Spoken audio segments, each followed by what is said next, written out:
దోషులతో నీళ్లు తీసుకొస్తున్నారు ఏమిటని అడిగాడు తెలియక. అప్పుడు వాళ్ళు అన్నారు, నీకు తెలియదా, మేము ప్రతిరోజు తొలి సంధ్యావందనము మలి సంధ్యావందనమని 2 సంధ్యావందనమును ఆచరిస్తాం. సంధ్యావందనాచరణ సమయంలో మేము దోషులతో నీళ్లు తీసుకొస్తాం.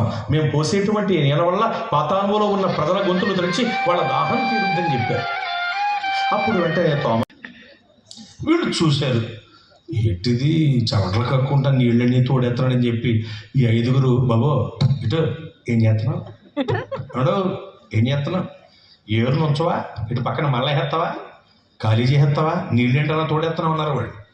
అబ్బాయి అలాంటిది ఏం కాదండి, మీరు చేస్తున్నట్లే నేను చేస్తున్నానండి అన్నాడు. మేమేం చేస్తున్నాం, నువ్వేం చేస్తున్నావు అన్నారు వాళ్ళు. అదేనండి, మీరు పాతాళములో ఉన్న ప్రజల గొంతులు తడుపుతారు కదా, గొంతులు, నేను తోట తడుపుతున్నాను అన్నాడు. తోట ఇక్కడ తోట ఏమీ లేదు కదా అన్నారు వాళ్ళు. తోట ఎక్కడ లేకపోవటం ఏంటండి, అసలు ఎక్కడ ఎందుకు ఉంటుందండి, నేను ఈ ప్రాంతం వాడిని కాదండి, పాలస్తీనా ప్రాంతం నుండి వచ్చానండి. నేను వచ్చేటప్పుడు అక్కడ నాకున్న 5 ఎకరాల ద్రాక్ష తోట వదిలేసి వచ్చానండి.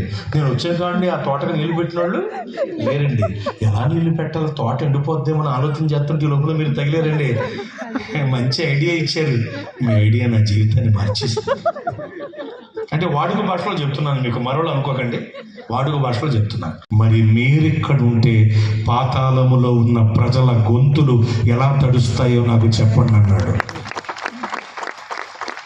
ఆ ఒక్క మాటకి వాళ్ళు నిశ్చేష్టుగా నిలిచి ఉంటే అప్పుడు సత్యాన్ని వాళ్ళకు తెలియజేసి సత్య సువార్తను తోమా గారు వాళ్ళకు బోధించగా ఆ 5గురు సత్యాన్ని గ్రహించి సువార్తను నమ్మి సువార్తకు ఆధారభూతులైన యేసు ప్రభువు వారిని నమ్మి ఆ నీటి నీళ్లలోనే ఆ 5గురు ప్రభు నామంలో బాప్తిస్మం పొంది తిరిగి జన్మించి దేవుని బిడ్డలయ్యారు.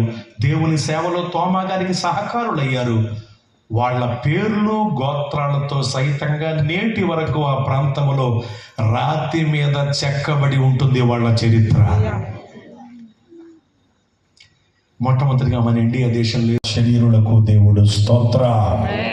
కనుక ఏవేవో కొన్ని మాటల చేత అపవాది తంత్రములలో పడి కొంతమంది సత్యాన్ని అడ్డగిస్తున్నారు. బైబిల్ చెబుతోంది, దుర్నీతి చేత సత్యాన్ని ఎవరైతే అడ్డగిస్తున్నారో వాళ్ళపైకి దేవుని ప్రళయ ప్రచండ భీకర కోపాగ్ని కుమ్మరింప